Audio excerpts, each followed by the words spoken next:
And welcome to our our Administration and Finance Committee meeting of October the 4th, 2022. I will now call upon Caitlin Gillis, our committee clerk, to conduct the roll call. Thank you, Chair Jowett. Regional Chair Redmond.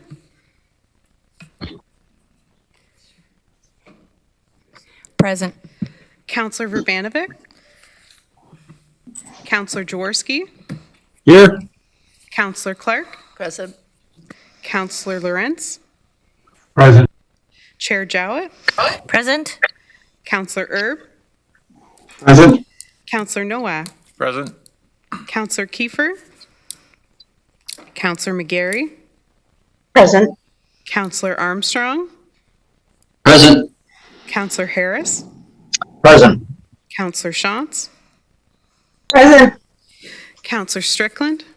Here. Councillor Foxton. Present. And Councillor Galloway. Present. Thank you. Thank you. I would like to acknowledge that the land on which we gather virtually today is the traditional territory of the Haudenosaunee, Anishinaabe, and Neutral people. We acknowledge the enduring presence of the Indigenous people with whom we share this land today, their achievements, and their contributions to our community. I'm looking to see if there are any pecuniary interest under the Municipal Conflict of Interest Act. Declarations? Okay, seeing none, we'll go straight to no presentations, no delegations. We'll go directly to the consent agenda. Looking to request to have any items removed at your pleasure. Is there anyone looking to do so? Okay. I'm looking now for a motion to receive for information. Sorry, there's a lot of blue here that I didn't think I needed, but I might, so just give me a moment. If you wish to remove any of the items, we've taken care of that. The items listed on the consent agenda will be dealt with in one motion. I want to make sure we say that. So that being said, can we have a motion to move the consent agenda items? Councillor Clark, Councillor Armstrong, all of those in favor? So carried. Please use your buttons. Yep. So carried. Thank you. Okay, so. Sorry, Will. We are at 8.1 and looking to receive the information, receive the report for information. Can I have a motion, please? Thank you. Councillor McGarry, seconded by Councillor Erb. Please use your buttons. And that is carried. We'll now move to the regular items, 9.1. This is setting the context regional strategy refresh. Looking to Connie MacDonald and Rod Regier to present and speak to regional strategy refresh report. Please commence. Great, thank you. Good morning, Council, and through the Chair. We all know that this is an incredibly busy time in municipal government as we reflect on the year that has passed and cast our minds to what's to come in the year ahead. We will continue to spend time developing the 2023 plan and budget, but we are also looking further ahead as we listen to the community to continue to understand their changing needs.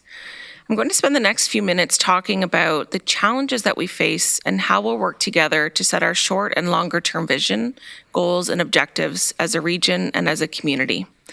But this isn't just about our process. Today is an opportunity to continue to share with you important information and context about the real opportunities and challenges that our community will face as we think about the future.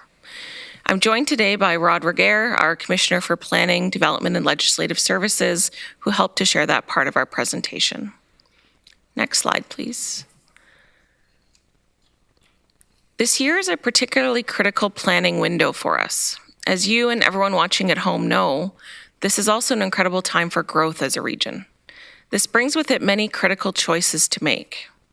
Growth amplifies the risks and opportunities before us. Close to 1 million people will join our community in the coming years, and that's a seismic shift for this community. We know that a growing population will heighten pressure on our essential services, and will face difficult questions. How will we meet this demand? Where will investments be needed most? How will we balance short-term challenges and longer-term strategic goals? As a community, and thanks to the strong leadership and solid partnerships that we all share, we've achieved many things to support residents and enable them to access critical core services. But given the pace and size of change that we will face, how will we continue this journey? Next slide. One thing for sure is that thinking strategically is an imperative. We need to keep ahead of the challenges and not fall into a reactive cycle. Coming up over the next year are two very important opportunities that will help us respond in a thoughtful, measured, and fiscally responsive way. First is the 2023 plan and budget process that will enable new council to act on their immediate priorities for the coming year while laying the foundation for longer-term goals and objectives. The plan and budget process has already begun, and staff across the organization have been working on their draft business plans to present to council in November. Mr. Dyer will be presenting an update on this process after this item. The second opportunity we have will be the strategic plan refresh, which will provide the longer-term runway for change. Our existing strategic plan is in its final year, and we need to work together to reimagine our vision, goals, and objectives. Things have changed, and we need to build on what we've achieved, but also calibrate our plans to the world as it is now. Next slide. This slide shows a little of our successes over the last number of years since 2019.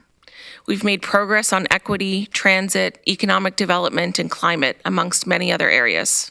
We couldn't have done any of that without good strategy and collaborative partnerships. And as our existing strategy comes to a close, we want to build our new strategy to be as inspired, bold, and pragmatic as the last one. This will take a bit of time and will involve working closely with our area municipalities, partners, and community as we calibrate our work together to meet the challenges and opportunities that we face. In November, we will provide more information about the proposed strategic planning process as we start work with the new council on our longer-term priorities. I'm excited to continue conversations and start new ones as we build our plan for the future together. And as we move forward through our transition to 2023 plan and budget and our new strategy, it's important to keep bringing information to council and community on our changing context as it's moving incredibly fast. The first of this series of contextual staff reports and presentations was in June, when Mr. Dyer presented the fiscal and economic context that would support the plan and budget development. In September, staff delivered a second presentation and report on our regional workforce and how we look to sustain growth and competitiveness. And today, you'll hear from Rod on how we need to think globally and plan locally to meet the challenges of the future. I'll turn it over to you now, Rod. Thank you, Connie. Next slide, please.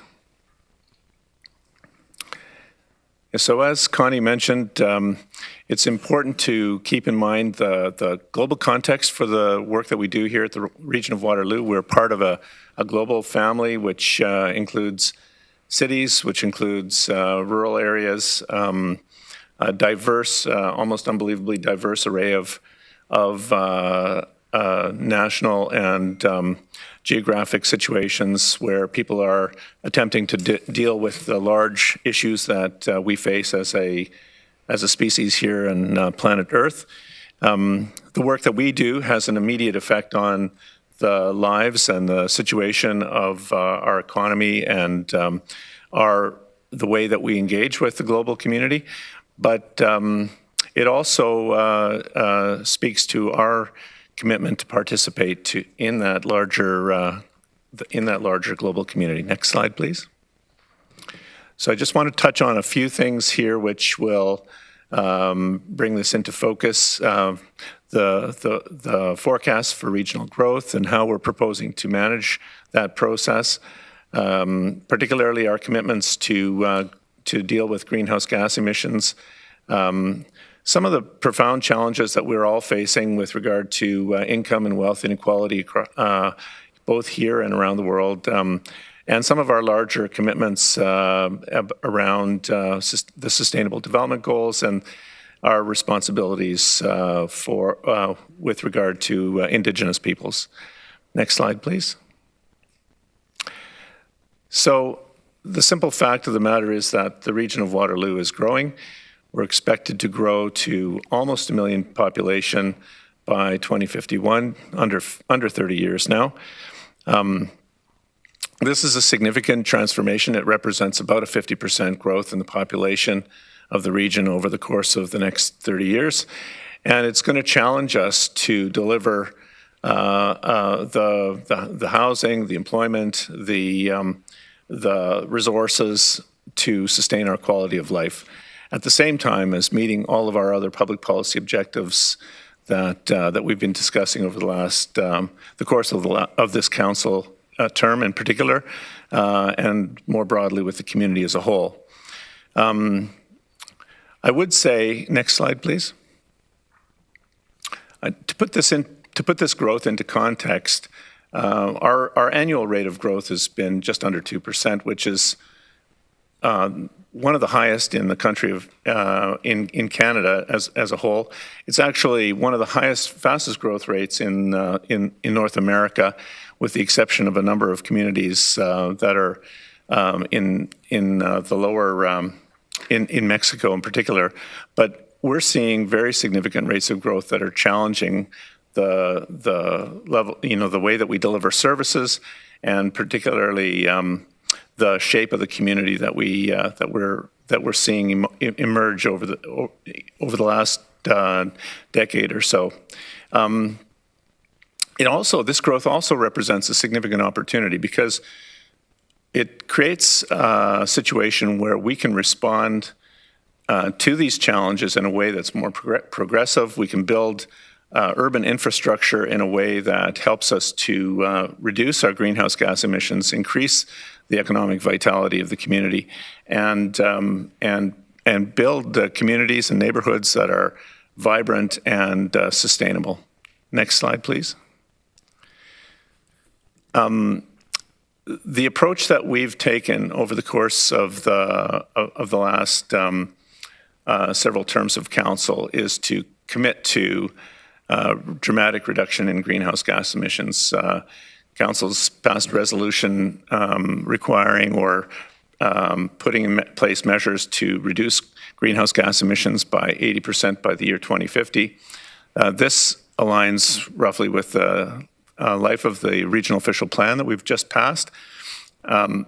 This is not a business as usual commitment, and the regional plan that we've just approved puts in place an approach which helps us to achieve these goals.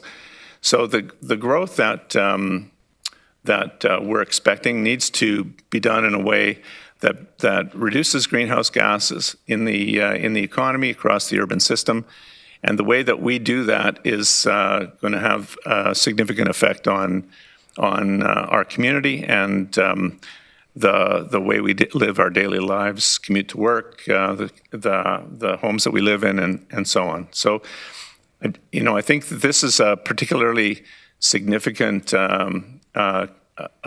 driver for the policy framework that Council needs to consider as we go into the next strategic planning process. Next slide, please. Global income and wealth inequality has remained stubbornly skewed. We see, and this is perhaps, this data only goes back up to the year 2020. I think it's likely that income inequality has become even more skewed in the last 2 to 3 years during the pandemic. But we see people struggling in the lower, in the bottom 50% of the global community. This is something that plays out in our own community. We see income disparities. We see people struggling to afford housing. We see the difficulty with inflationary pressures on household daily life.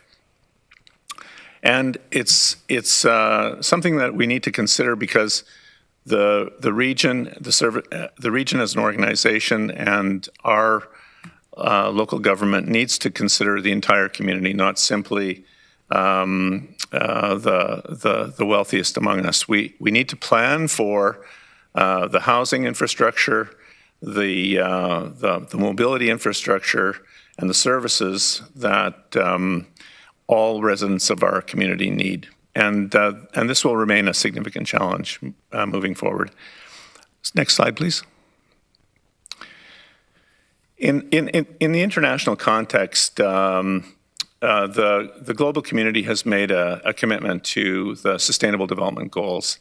And a number of these goals relate to specifically the work that local government does. Goal number 11 deals specifically with sustainable cities and communities. It's a remarkable commitment to changing the way we approach development. But you can see throughout the SDGs that they intersect with our work as a region in a number of areas. Climate action, SDG number 13, SDG number 9 with regard to economic development, industry, innovation, and infrastructure. You can see our impact on SDG number 14, where we are responsible for water and wastewater. You know, I think that this set of commitments is really informative. It's a fabulous anchor for us to look back to as we consider our strategic planning in the next year. Next slide, please. We've had a lot of conversations in this community around our relationship with First Nations.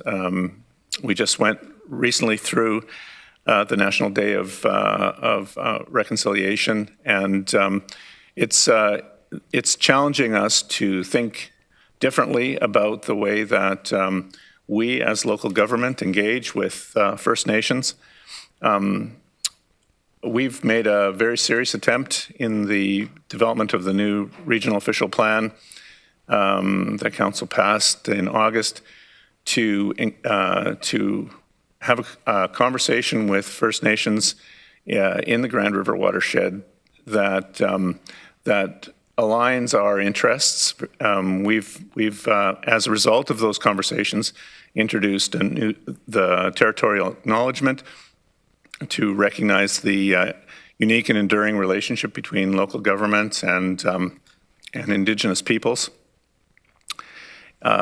We've also made some changes to the regional official plan to introduce objectives for integrating and respecting Indigenous values, history, and cultures in the planning process. And they've helped us understand the importance of recognizing, for example, the cultural significance of the Grand River, our groundwater and local landscapes, natural features, the integrity of the natural heritage system that we all rely on for our quality of life.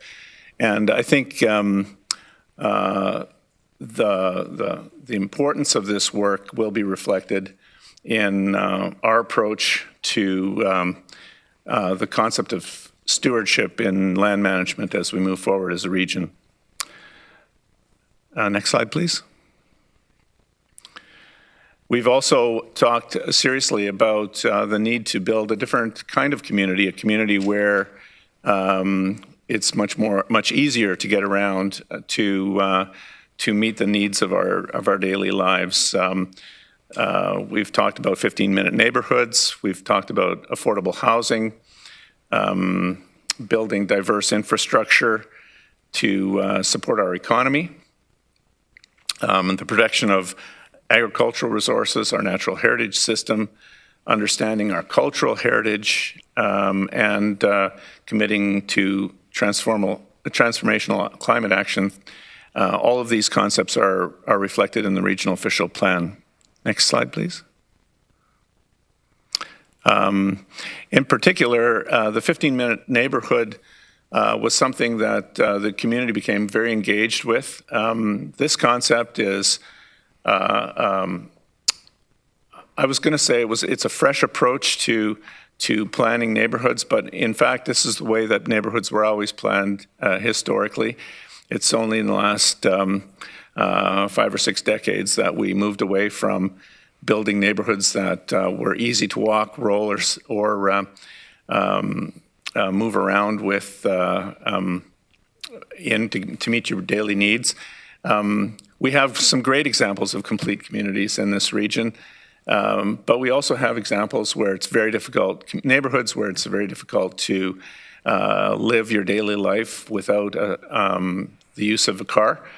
And this is going to be building communities that have the convenience of a locality is going to be one of the ways that we address the imperative of reducing greenhouse gas emissions in our community, but also building neighborhood, building the social vitality of vibrant neighborhoods. Next slide, please. We've also talked a lot about affordable housing. We're seeing some innovation in this area. It's obviously very challenging. We haven't scaled up the development of medium density, what we call missing middle housing, to the extent that we need to. There's a significant gap in our housing stock, but we are seeing tremendous innovation in this area, and people around the region will be seeing projects like this where affordable housing will be made available in vibrant neighborhoods over the course of the next term of council. Next slide, please. We've also talked a lot about the need for diverse economic infrastructure, sustainable infrastructure where people have access to good jobs to support their quality of life. We know that there's a better way of doing this. We can and that it's imperative that we have a land base that supports industry that's able to deliver high quality jobs for the people of this community. Next slide, please. We've talked a lot about the protection of agricultural resources. The countryside line is one of those policy areas that's an innovation of the region of Waterloo. It's a concept which serves to ensure the integrity of our agricultural system, and it also has the benefit of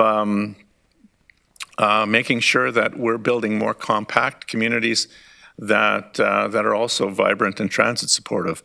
So these two, the concept of protecting agricultural resources is really a hand in glove idea with the building of sustainable communities.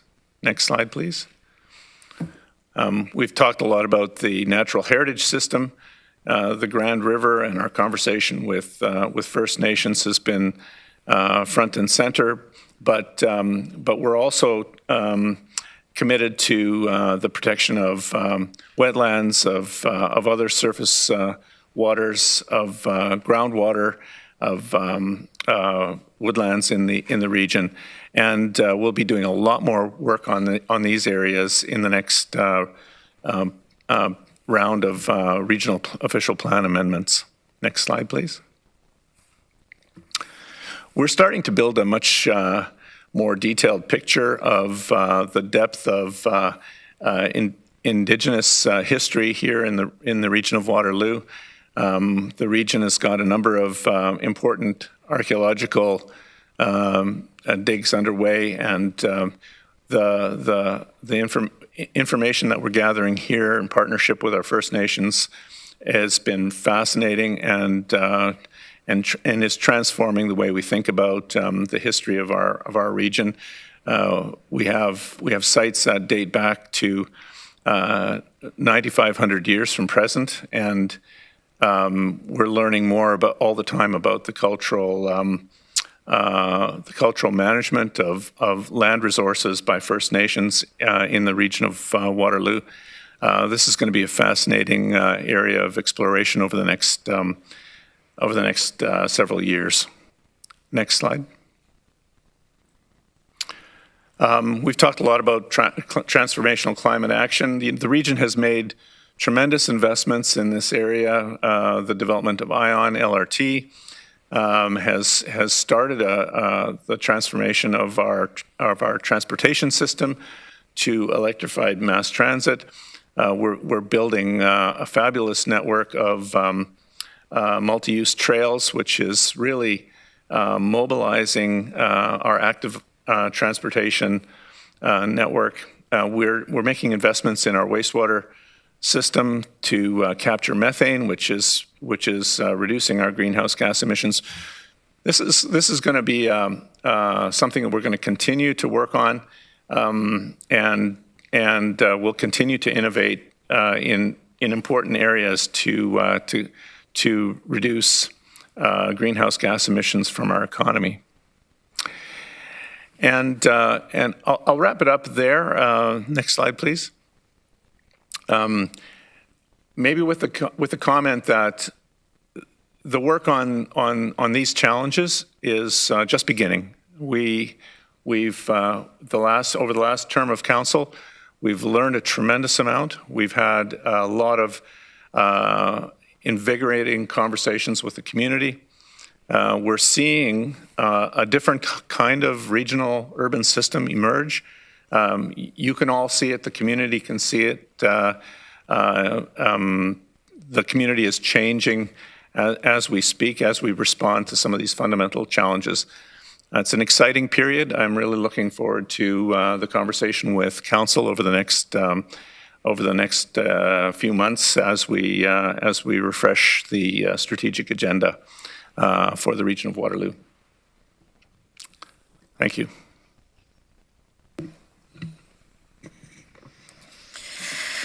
Well, thanks for that very spirited discussion. Much appreciated. I'm just going to look around the Zoom and see if there are any questions.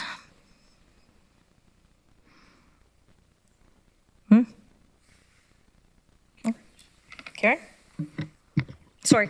Thank you, Chair Jowett. I just really want to underscore the relationship and the work that has gone on by staff and former and this current council in a relationship with Indigenous people. There is no doubt we have much more to do, and we will continue to walk a path with them. But I would have to say that the letter of support that we got for the regional official plan and the fact that we honor our relationship as one of stewardship with the land really was impactful for me, and I will never forget one of the lines that Chief Mark Hill put in, and that's that future generations can put their feet on the soil, not just on cement. And I think it is a real testament to the fact that there's an authentic relationship and conversation. And again, there's much more to do, but I really want to commend staff and the current council for making those decisions, because they're not always easy. Much appreciated, Chair Redmond. So I see no other comments. Oh, I'm sorry. I see you now. Go ahead, Councillor Verbanovic. Thank you very much, Chair Jowett. And I just really want to compliment staff on the comprehensive presentation today. In particular, the focus, Mr. Regier, on connecting with the UN Sustainable Development Goals. This is something that I think Kitchener, Waterloo, and I think maybe even Cambridge incorporated into their last strategic plan. And it's actually forming the foundation of our new 20-year update for the city of Kitchener that we're in the midst of working on now, including the first 4 years that will guide the next council.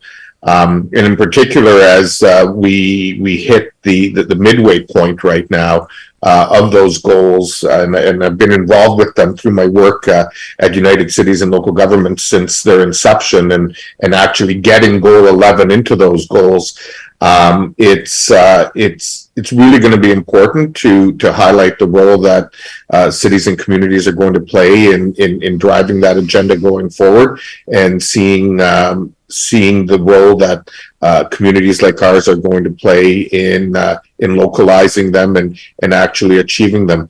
I just attended the opening of Oak Creek Public School a couple of weeks ago, and it was awesome. In fact, one of their teachers there has been trained in terms of the SDGs and incorporating them into into education.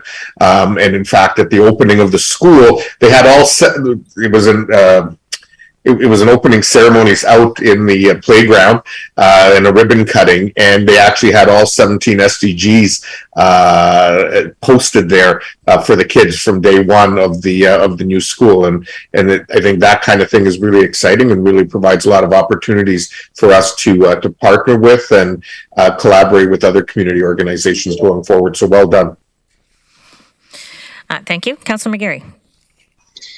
Thank you, Chair, and through you, I was going to say exactly what Barry, my colleague, Councillor Verbanovich, just said about Cambridge making sure that our strategic plan and indeed a lot of the work that we do are tied to the SDGs. And I just find this so informative, and I kind of wish that this presentation could be viewed by every person that's concerned about development or looking forward to grow, or all of those businesses and people that are really engaged in the planning of our future growth. I wish they could all see this presentation. And so that was really my question. Is it going to be perhaps put on the region website where we as council members can direct people that are wishing to learn about how we're going to grow our community over the next 30 years? I'll look over to my colleague Connie. Certainly this presentation will be available. It's a public document, and we have many other resources as well. So it's a great challenge, Councillor McGarry, and we'll go away and think about how we can amplify the message as we go into the next strategic planning process with Council. And I'll just follow up to that. I just find when we're discussing any new development proposal, whether it's a small property, potentially going from 1 to 3 units of housing, or a massive block of, maybe 3 potential towers at 20 stories or 15, 16, 17 stories, there is a great concern with people in the neighborhood who would prefer to see their neighborhood remain the same. And, that's the difficulty that we all have in trying to balance what we need to do to future growth in our communities, but also to respect the established neighborhoods that need more transition between gentle density and something else that is significant in height in their area. But again, this is a challenge that we posed to the provincial government when we did the strategic, when we did a planning a session with the Premier and the Minister of Municipal Affairs and Housing over a housing discussion about 1.5 years ago, I guess. But this is really the crux of the matter: is how do we provide that education piece for everyone who then recognizes the challenge that we're charged with as elected officials in our communities to ensure that we continue to grow and grow well and thoughtfully into the future while maintaining our commitment to the SDGs and all the other goals that we want to deliver on in our community. So I just find this presentation incredibly valuable and certainly want to share it amongst as many as I can. So thank you so much. Councillor Erb. Well, thanks, Madam Chair. And just simply to staff, thanks for this presentation. It's really good as council members to be reminded of what's transpired in this last term and the progress we're making and how we communicate that to the community. And one of the interesting numbers in Mr. McGear's presentation was the growth that Waterloo region is experiencing in relationship to other municipalities across Canada and North America. And, I wish we could somehow get service clubs and community organizations are always looking for public speakers. And this is a message that somehow it would be really, really helpful to get out to the community so they understand the impact of growth and the things that the initiatives that the region has taken in the last year. So maybe you could compile a list of service clubs and organizations like that would look for public speakers in this kind of a presentation and get this good news out into the community. But thanks for the work you're doing. It makes us all look good, and especially the region. Councillor Shantz? Thank you. Councillor Erb and I are on the same, excuse me, on the same wavelength today. I think I wanted to talk about growth rate. And thank you, Rod and staff for putting this together. It's always good to see all the pieces sort of come together. But I wanted to just give me a second. Sorry. There we go. We're one of the fastest growing regions in North America. The township of Woolwich is one of the fastest growing parts of Waterloo region, and we've noticed that particularly in the Breslau area, but in all our settlements as we grow. And the one thing that I kind of keep harping on, and I'm going to do it again, is we can't forget community. Not infrastructure, not buildings, but community, bringing people together. And that is very evident in our small towns when we grow quickly. Something that the cities need to grapple with as well as you're becoming more dense. And how you continue to bring people together, how you work together in more ways. The other statistic that caught my eye was the global inequality of wealth. And I wonder, as we get into strategic planning, we can assume that we're the same as the global average, but it would be interesting to know how that affects us here. I don't expect an answer today, but as we get into the strat plan, that might be something. Okay, Councillor Galway. Thank you, Madam Chair. I too want to thank Mr. Lochner and Ms. McDonald for and all the staff for the great work that's been done in terms of the strategic plan and the outcomes that we're seeing. I've been through a few strategic plans, and I would say that this particular strategic plan has probably brought forward more initiatives and more success than I would compare to other strategic plans. And as people know, I pushed very hard for the climate action objectives in the strategic plan, and we have definitely seen some great progress in that regard. In terms of active transportation infrastructure and the priority that's been given, in terms of the official plan that the amendment we just recently approved, and the respect that was given to the countryside line. Once again, the council supported in spite of some significant opposite views. And of course, this past term, although it took many more years than this particular council and this particular strategic plan, the opening of ION during this term of office. So I'm pretty happy with the progress we've made in regards to those objectives, but also many other objectives that are in the strategic plan. So congratulations and thanks to staff for moving all those things forward. Okay, yes, I'd like to echo those remarks. Certainly, this is the most transformational strategic plan we've seen, and the way that it was married to our budget process was great, and look forward to some of us being bystanders watching the transformation continue. So thank you, staff, for a good job. Well done. So that being said, we're receiving this for information and looking to Mr. Dyer to present on the 2023 budget update report.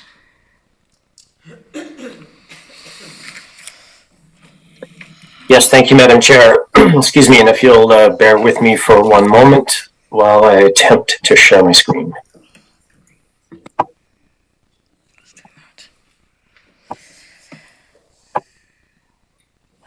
And I'll just look for some indication that you can see that okay.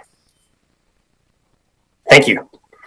Thank you. And And thank you for the opportunity to provide the committee with an overview of a relatively brief plan and budget update report on your agenda today. As my colleague Ms. McDonald indicated, this is a follow-up from an initial report that we provided back in June, giving our first, let's say, initial projection of what we were potentially looking at from a 2023 budget perspective. We've learned a lot since June, and today's just an opportunity to give to give the committee an update on where we're at with our estimates with respect to the 2023 budget. And since I understand that a picture is worth 1,000 words, I'm going to show you 5 pictures in the next couple of minutes that will avoid 5,000 words. The first 2 are about inflation. We've shown this one before. You know, inflation, certainly the most CPI, the most commonly used measure, the one that gets all the headlines, peaked back in June at 8%. Currently sitting right around 7%. It's hard to imagine. Would have been hard to imagine a year ago that we would have been pleased with a 7% inflation read most recently. It would appear that inflation may have peaked. We'll get a better sense of that once we get the next round in about the middle of October. But suffice it to say that inflation has been materially higher than anybody anticipated even a year ago. And while from a municipal perspective, we don't pay too much attention to CPI, although it does factor into a number of our service contracts, we're also very, very interested in capital costs in non-residential building and capital cost inflation. And this is of even greater concern to us, with rates running in the 13 to 17% range over the course of this year. Really nothing like we've ever seen, and we've seen this play out in terms of a number of construction contracts, and I'll talk in a minute about how this plays out as we put our 2023 capital program together. So inflation, certainly one of the biggest stories of our 2023 budget. Fuel prices, again, we've been talking about this since the start of the year. So just a couple of charts here. The first one is on diesel. Lots of lines here, so I'll point you to the most important ones. So the blue line is what the weekly price has been that we're purchasing at over the course of this year. So you can see the peak around the middle of May or so, a downward trend since then, which we're certainly grateful for. The variance we're experiencing this year that we've talked about in previous reports is that gap between the green line and the red line. That's what we're paying over and above what we've actually budgeted. So as we head into 2023, we definitely need to move that green line up closer to deal with that gap. From an unleaded fuel perspective, so the majority of our exposure is on the diesel side because of our GRT fleet, but we have a huge component of our fleet that does use unleaded. Gas prices have come down more significantly than diesel has over the last little while, so we're seeing a little bit of a benefit there. But again, still a gap that we're going to need to bridge as we get into 2023. So overall, current prices for diesel at about $1.57, which is a little bit under the average price, but certainly about 50% higher than what we budgeted. Gasoline right now about 20% or so higher than what we budgeted in 2022.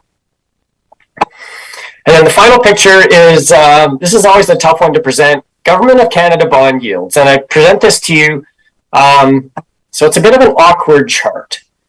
But there's 2 things to notice. The first is the scale on the bottom. This is a 10-year chart, right? And when the region borrows money to fund capital projects, to finance capital projects, we pay a premium over what a Government of Canada bond yields. So at, say, around 3%, our 10-year cost of borrowing would be around 4%. So this has a direct impact on our cost of borrowing. And the point is that Government of Canada rates are at the highest that they've been in the last 10 years. So this was looking at it as of yesterday morning. I think the point here is, we have had an extended period of historically low borrowing rates. And quite quickly and astonishingly, that has come to an end. And we're now borrowing money at rates that we were borrowing at 10, 11, and 12 years ago. So this is a significant impact for any municipality that has a significant borrowing plan, such as the region of Waterloo. And that's the piece of the graph that we're looking at, right? Higher than anything that we've seen in the last 10 years. You saw that reflected in the staff report on this most recent debenture issue that we did. So inflation at levels that we haven't seen in decades, fuel prices that increased materially, but moderated somewhat, a cost of borrowing higher than it's been in the last 10 years. These are all creating a remarkable set of circumstances that we're experiencing in our 2023 budget. So inflation, again, impacting costs in the way we haven't seen it for years and years.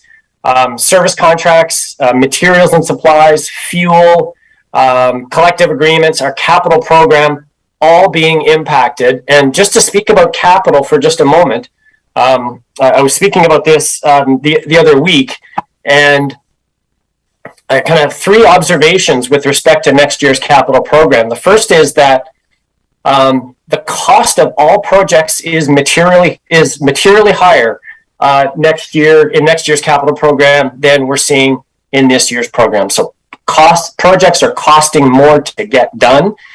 We have more capital projects that we've added into the program. So to Mr. Regeer's comments about climate change and the investments that we need to make in order to achieve those climate change goals, those investments we're in the process of incrementally adding into our capital program. So we have a more expensive program, we have more projects in the program, and to make, and going back to the cost of borrowing, to the extent that we're borrowing to fund these projects, we're borrowing at a much higher cost. So our capital program is being significantly impacted by the economic situation that we find ourselves in. And then, of course, the addition of projects to achieve various goals and objectives is also creating a significant challenge with respect to capital going forward. I should speak to service expansion just briefly. And again, this is highlighted in the report. We had a number of service expansions approved through the 2022 budget. Airport, paramedic services, new Grand River Transit service hours, the new Northfield facility, climate action I've already spoken to. We've also had a number of additional investments that council has endorsed since the budget was approved. These, of course, need to be then factored into our 2023 budget. And the three main ones here are with respect to the paramedic services, resources, reinstatement of GRT service hours this fall, and in January and April next year as proposed. And then, of course, the interim housing strategies approved by council back in August. And then we're working our way through a number of additional proposed enhancements that we're looking at finding a way to incorporate into next year's budget.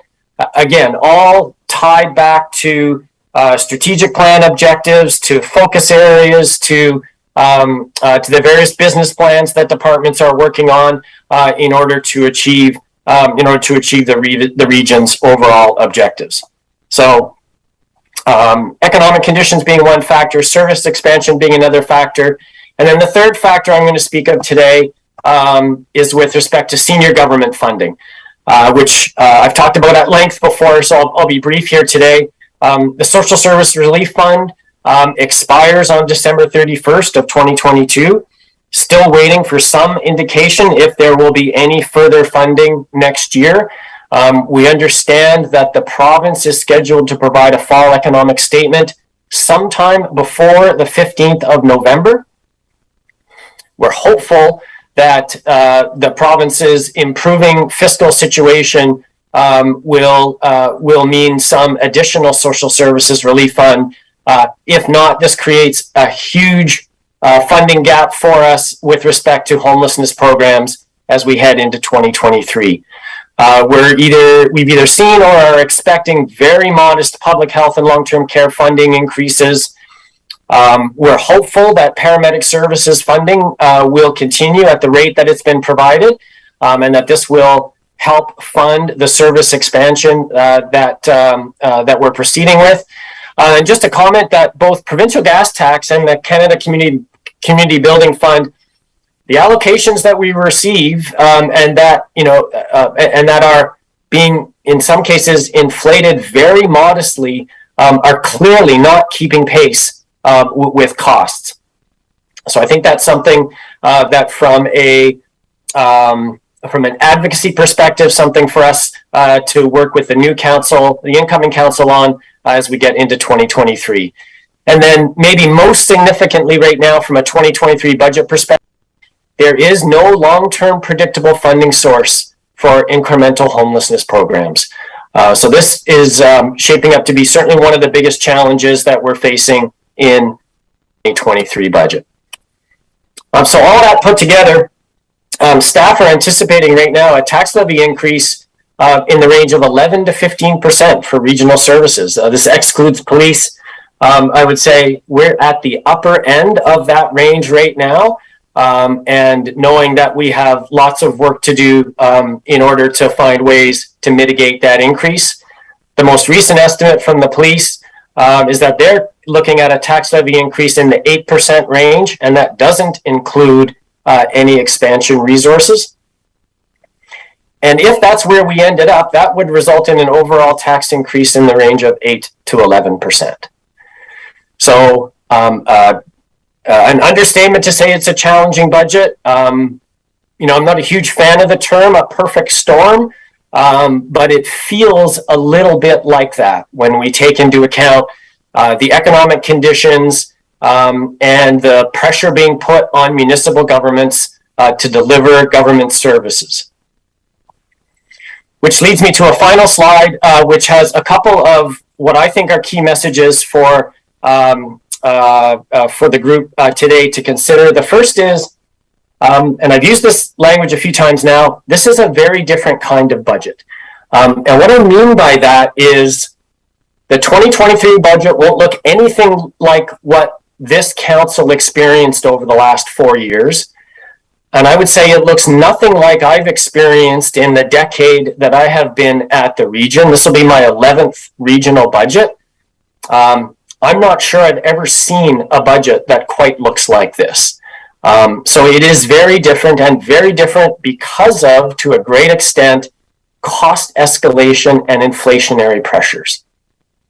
Pressures for services always exist, but the pressure we're seeing on the cost escalation side is probably nothing like we've ever seen.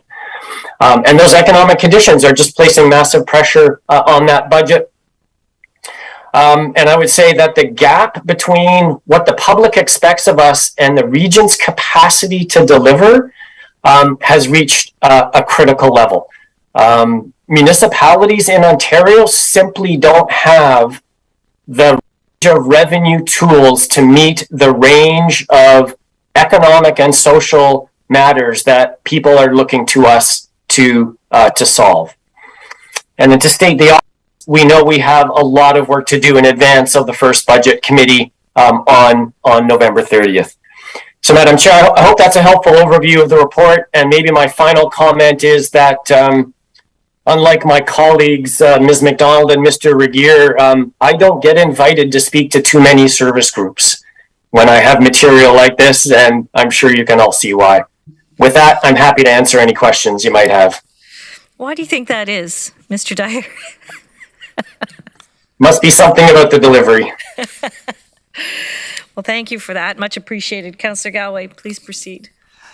Well, thank you, Madam Chair. Craig, I'll find you a place that you can go out and speak the truth. Madam Chair, the first question I have to Mr. Dyer is this kind of a scenario very similar to our comparable regional municipalities in the province? Are they all dealing with these kind of numbers? Well, through you, Madam Chair, I would say for the most part, yes. It will be to varying degrees, but I can certainly say that in the conversations that I've been having with regional and single tier treasurers over the last few months, and 2023 budget has been one of the main items on our agenda. You know, we've come up with a list of, say, 15 to 20 key factors that are influencing municipal budgets next year. And I would say pretty much to a person, everyone on that group relates to that list. And it's a list that includes everything from public transit ridership to affordable housing to the homelessness and emergency shelter system to mental health and addiction services, population growth and demographic changes, inflation, the cost of borrowing, capital asset renewal, federal and provincial funding policy, COVID response. To varying degrees, we're all experiencing these factors, and there are, I would say, municipalities that are currently looking at initial budget estimates in the range that we are. And so, Madam Chair, I guess really what I get out of this presentation and the circumstances that the region and other municipalities are finding themselves in is that although I know that AMO and others are dealing with this, I mean, a new deal with the province is inevitable. It has to happen at some point in time. Municipalities are being asked by its constituents to provide more and more services, particularly in the area of social services, and also all the various pressures and the imperatives associated with climate change that property taxes were never intended to support. And with no access to consumption taxes, sales taxes, income taxes, etc., the very regressive form of taxation called property tax, which of course is not based on the ability to pay, such as consumption taxes are, it just is making it impossible for municipalities to operate. There just has to be some kind of new deal forged with those authorities who do have consumption taxes. The municipalities do a good job delivering the services and are a good service provider in so many ways for some of these services, but the funding regimen has to somehow or another be changed. These kind of property tax increases, and I know that the future council will deal with this and hopefully mitigate the impact to some degree. But you know, on seniors who own their properties and are hanging on and can't afford the property taxes because of how regressive they are. Some kind of a new deal just has to be forged with the senior governments to provide the appropriate funding for some of the services that are being demanded, and not just being demanded, but are necessary when we look at housing and homelessness. I mean, it's just an imperative that has to be dealt with, and we just kind of need a new deal. The other matter, Madam Chair, I wanted to pursue just for a moment was the airport. Mr. Dyer, in your presentation, you note the airport as having significant service expansion and significant new cost. And there almost should be an asterisk beside that, because and I've had to deal with a number of people recently who are concerned about the investments in the airport and the costs. But as members of council know, the 2017 Airport Master Plan capped the per household subsidy to the airport at $26. And which it was about $26 at the time, and maybe Mr. Dyer can tell us approximately what the per household subsidy to the airport is today, including all the different expansions that we've done at the airport. So, through you, Madam Chair, Councillor Galloway, my recollection is that the cap was in the $23 per household range, and in terms of where the number is right now, if we were to look at it based on our projections for 2022. My guess is that will fall somewhere in the $13 to $15 range, but I'd like to confirm that, and I can send something out to you once I've done that confirmation.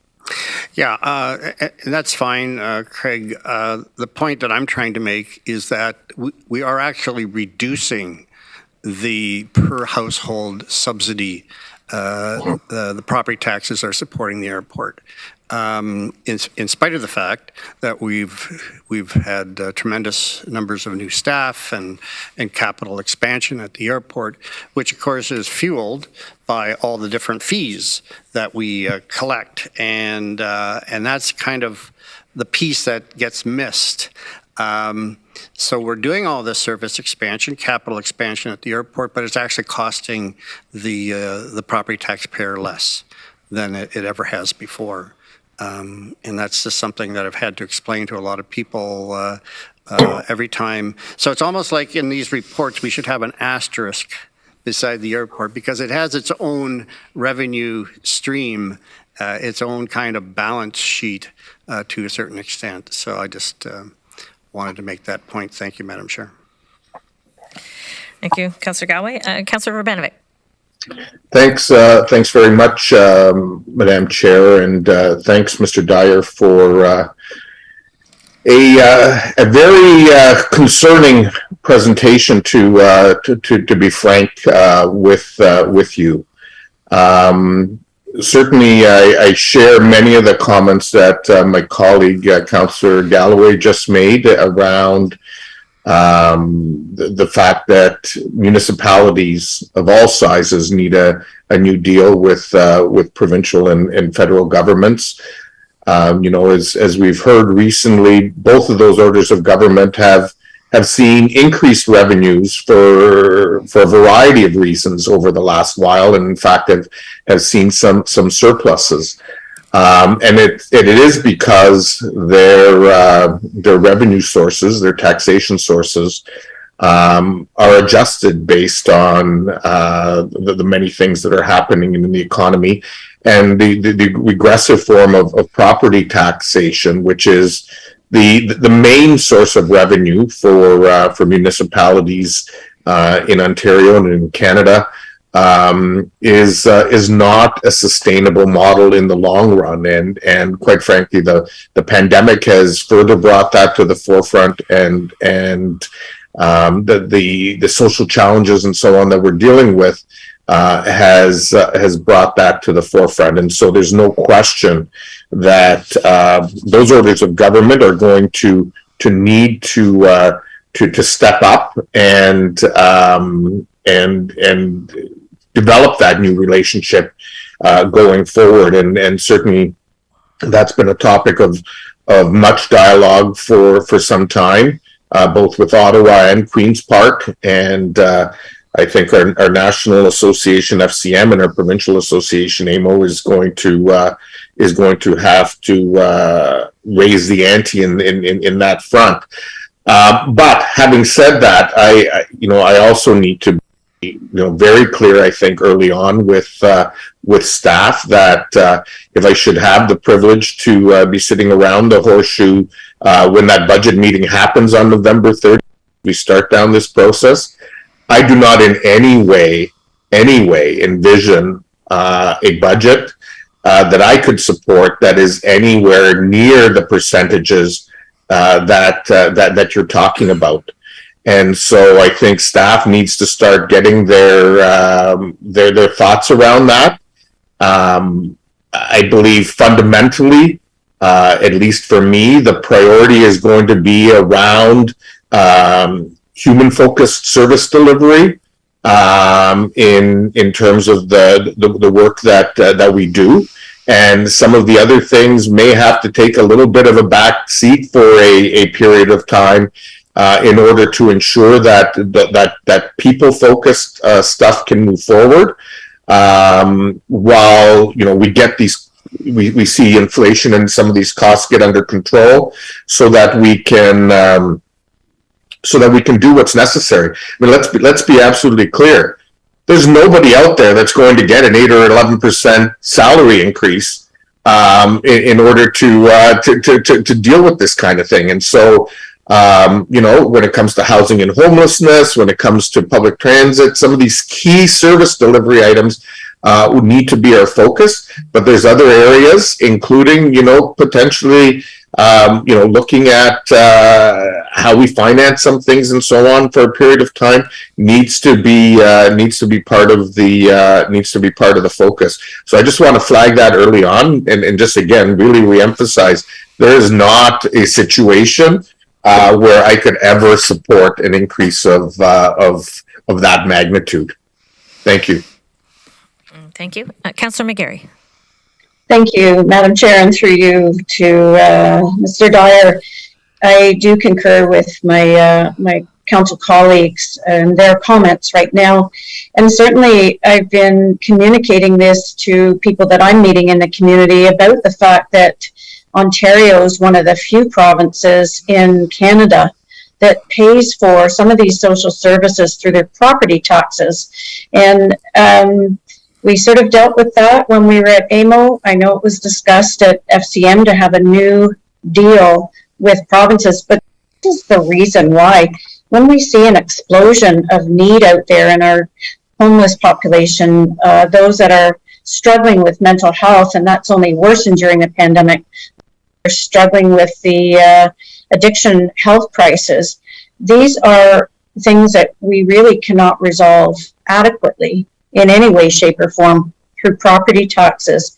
So my question to you, Mr. Dyer, is with a jurisdictional scan across Canada, what is needed here in Ontario that we can lobby for during the course of our jobs to the provincial government and the federal government in really more robustly funding these essential services to our population?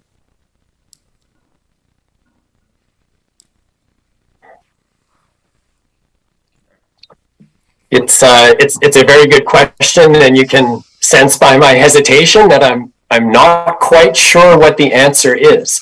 As you've correctly indicated, Councillor McGarry, Ontario is a bit of an anomaly when it comes to the funding of certain programs across this country. I think that's well documented. I don't think a whole lot of more research has to go into that. I think that's just the reality of the situation that we're faced with right now. I think this is much more so a conversation with the provincial government as opposed to the federal government. So in terms of who to speak to, I think that's I think the province is the main audience here. And when we look at how municipal budgets have been impacted over the last number of years, think about where investments have gone in the budgets over the last couple of terms of council, right? It was public transit expansion, paramedic services expansion, For a number of years, it was resources at our long-term care home in order to provide the level of care that we felt was necessary and appropriate for the residents at Sunnyside. That was a huge focus of our budgets over those years. Many, if not most, municipalities outside of Ontario wouldn't have paramedic services in their budget. They wouldn't have public health in their budget. They wouldn't have childcare. They wouldn't have long-term care. They have employment and income support in their budget because those are provincial programs in most other places. And funded, I would argue, more appropriately from a wide range of provincial revenues as opposed to being funded from the property tax. So I truly think this is a conversation that should happen between municipalities and the provincial government as we head into 2023. I hope that's helpful. It's very helpful, and I think for those watching at home and for any of those folks that are worried about our budget, like we all are, I think this really does clarify and crystallize not only that the provincial government should be paying for these taxes, but it sets those of us as municipal leaders to have those conversations again with the province and really demand that they step up and resolve some of these issues, because your words are very very impactful. Thank you. Thank you. Chair Redmond. Thank you, Chair Jowett. I actually want to start my comments by quoting you. And after we heard from Connie and Rod, and before we heard from Craig, you talked about the fact that we had married our strategic planning with our budget process. So I take the candor that the comments have been made by my colleagues and would say that this is a challenge for the next council to deal with. And it will be balanced, hopefully, through that prism of what our strategic plan looks like and where those investments are continued to be made. So I think it's really important to recognize these are challenging times, and that the new council will hopefully marry the bottom line and whatever tax increase comes with what their strategic priorities are. Wise words indeed. Okay, so I see no other hands at this particular point in time. So we're receiving the budget update from Mr. Dyer for our information.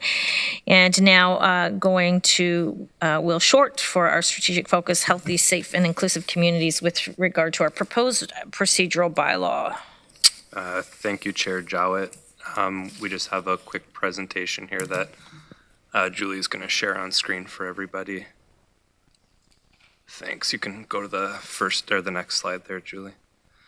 So in the year and 3 months, I guess, since joining the region and becoming regional clerk, we've met with councillors and taken feedback and looked at the existing procedural bylaw that was written some 20 years ago and amended a number of times over the years, and tried to put together a more comprehensive and easier to read and more inclusive and accessible document for everybody, which was distributed to council a couple of weeks ago.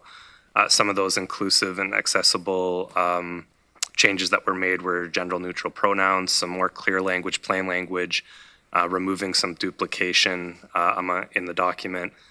Recently in August of 2022, council approved the current electronic meeting guidelines that were brought before council in a report, and we want to include those into the actual procedural bylaw going forward. In terms of delegations, we received a lot of feedback from delegates and from council about the existing pilot project that is almost 2 years old now from a committee perspective, and put in some changes based on best practices and feedback we received to make council and committee delegations the same. And we also would like to bring this forward to the new term of council so that we're going through new council orientation with them and training them on a new bylaw, a new procedural bylaw, rather than having to go back and and train off of the pilot project being removed from that and going back to the times and wording and so on that was already there. If you could go to the next slide, please, Julie. Just an example of something that we changed the wording on. Some of the language was, to us, confusing, to delegates confusing, to councillors confusing. So here's an example of one of the changes we pulled. If you can go to the next slide as well, Julie. In our opinion, this just makes things a little bit more clear-cut for everybody. It removes some unnecessary language, doesn't change the actual definition or outcome of what's going to happen, but I think it just lays it out in a better way for everybody who's reading it to understand what happens. The next slide, please, Julie. I talked about the electronic participation. We think it makes sense to include this in the procedural bylaw so that it's something that council is operating off of. I know that it was a one-year pilot project, and that's something that we'll certainly go back and review with the new term of council when the timing comes up. And if it's working well and they think that everything is great and we can move forward, then we continue. If they want to look at some changes or modifying something, then that's perfectly fine as well. The next slide, please. And the next slide. So the delegates, that was something that has come up a number of times throughout the term of this council and probably in terms prior to mine as well. This sort of just lays out what changes we would make to delegations.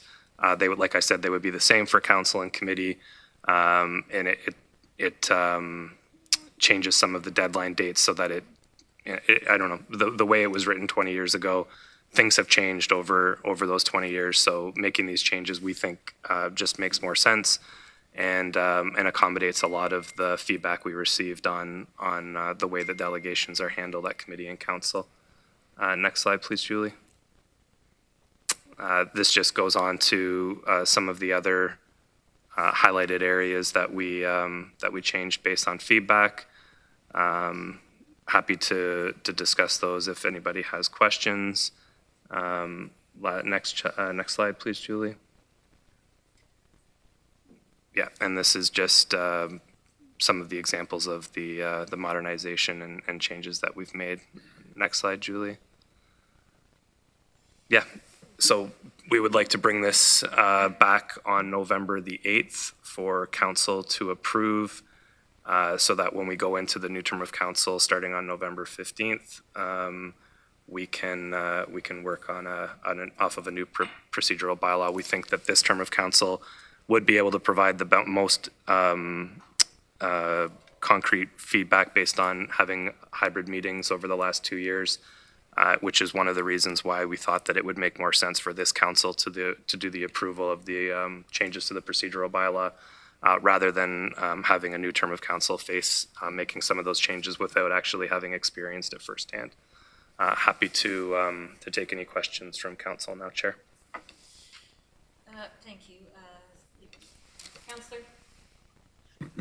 Councillor Foxton. Thank you, through you, Chair. We've gone over a few points. The 11 o'clock one, can you explain that to me? How is it done right now? So we have the choice to extend it right now, if we're at 11 o'clock and we're discussing an issue, or we can adjourn and decide to meet at a later date. Now, is that what the new one's saying, or is that wasn't that the past? Yep, and so that was so it hasn't really changed? No, it was the wording on the last one was just, it was a little bit confusing, and it's happened a couple of times this year where council has met later into the evening, and there was a little bit of unclarity, needed some clarity from us to council on what exactly would happen. So nothing changes with that. It was just an example of wording that was a little bit confusing that we thought we just made more clear with more modernized wording. That's all. Same rules, same. Okay. Nothing changes with it though. Thank you. And we're still allowing the breaks. It's in the procedural bylaw for the breaks, correct? In terms of like a bio break or things like that. Did I freeze or did everybody freeze? Did you hear my question? I did. Yeah. So do you mean like bio breaks and things like that we work into the agenda? Yes. Yeah. That would still be at the chair's discretion and with council's approval. I don't think it necessarily needs to be written into the procedural bylaw per se, but something that we definitely would continue doing moving forward. Thank you. Councillor Verbanovic.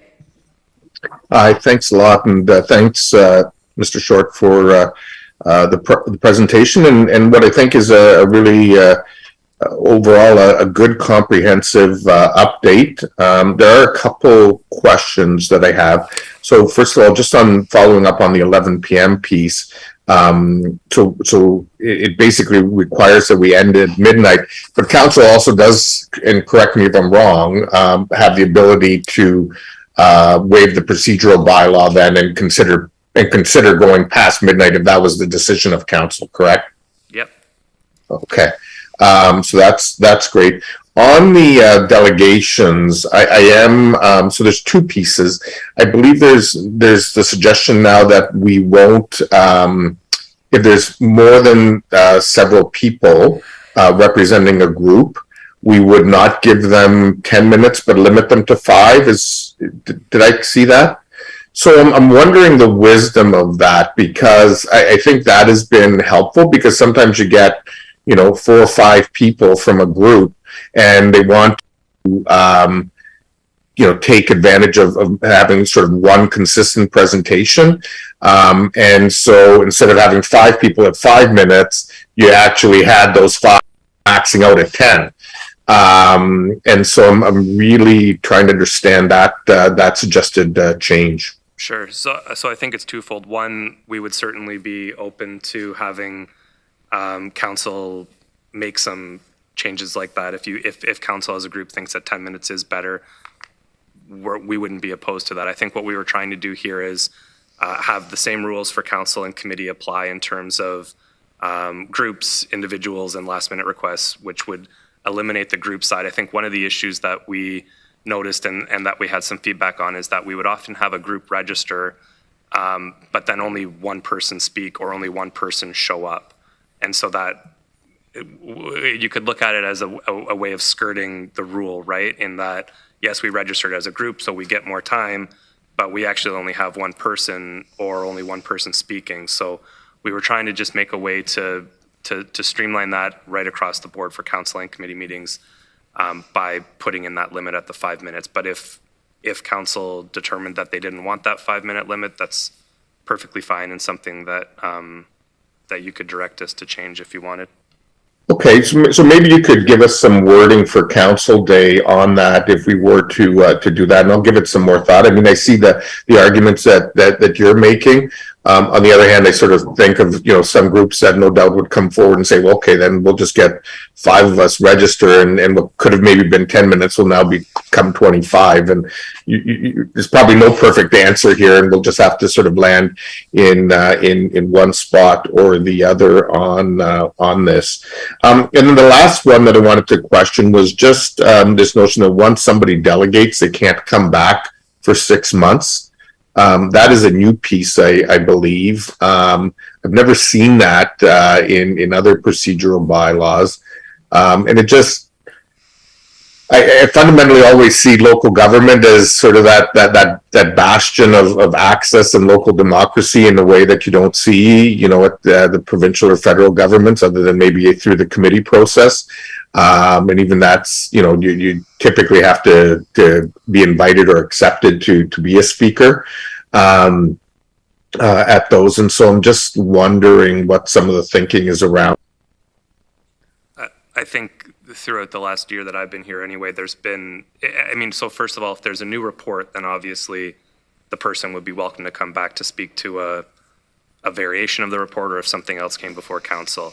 I think at times there were some questions around the same person showing up, to however many meetings saying the same thing about the same topic.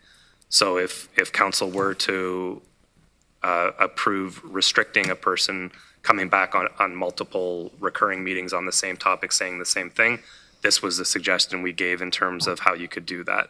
If council as a whole doesn't want to include that in it, that's fine as well. But some of the feedback we received was that, we're having the same person coming back on consecutive meetings talking about the same thing, and nothing is changing in the remarks. So I guess if you hear it once and you understand what they're saying, then do you need to keep hearing the same thing, 4 or 5 meetings in a row?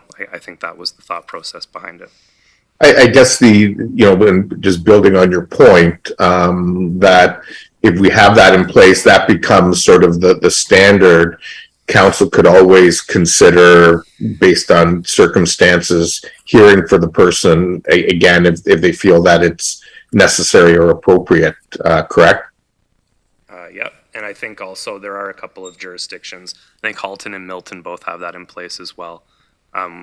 We did look at best practices from other regions, but again, it's council's prerogative and ultimately your decision. So we're happy to adjust accordingly. Thank you. Your responses have been very helpful. Appreciate it. Councillor Foxton. Thank you, Chair. Actually, I was just going to say that, well, I sort of agree with what you're stating. Some people seem to have come, and you look at the official plan and how many times the same people showed up and said the same thing. We almost knew the content by heart. So thank you. Okay, much appreciated. So I'm not going to read out, I'm just going to ask that we receive the recommendation as printed.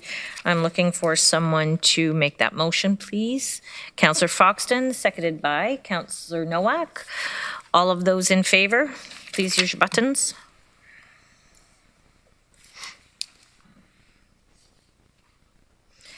And that's carried. Thank you. So looking through the final parts of the agenda, information correspondence, we do have a, do we have a council committee tracking list there? Well, sorry, I was looking earlier, but is it there to be looked at? No, it was just. Okay, just received for information.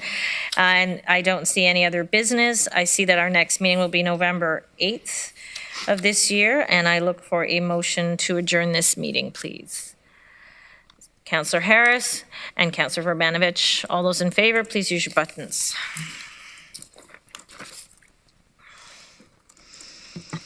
And that's carried. If you could just allow us a few minutes to...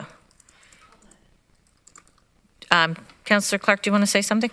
Yeah, I was going to suggest that you use your chair's discretion to make this break 10 minutes for two reasons. The bio break, but also we have a delegation that isn't expecting us to start until 11. Okay.